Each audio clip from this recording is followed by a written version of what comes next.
Hello everyone welcome and welcome back to my blog. तो ये थुआई आंब आ मामा ये आंब खाऊला जेहेतु काली आठगढ़ ब्लॉग मुझे छाड़ी देती फुल ब्लॉग आपण मैंने देखिथे। तो ये बाली आसिक सजा हम बोली आंब सब खेलाई जाइला। देन तापर एमाने टिके नोटांगी करते नानी खुशी नानी से माने ये भितर पशिला बेले नानी कहला कि मो भौणी तो ता भितर कहीं पशु। तो ये बाहरला टे दी भौणी गेला होगले सतरे बोधे आज नानी मुंडा माड़ हो तापर मुझे भूत हो जो एक्शन करुली आपण मैंने तो देखुवे।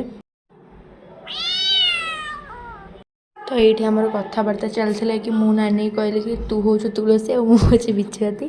तो नानी भी कहला हाँ तू बिछुआती मु तुलसी। तो एमती कथबार्ता सारिकी आम पलैसलु ऊपर खावाई जेहेतु आम खाई बाहर। तो आम जेहेतु आज संक्रांति होता तो भेज सबू तो ये बाहर थी आमको छाड़ापी आसते। नमस्कार जय जगन्नाथ।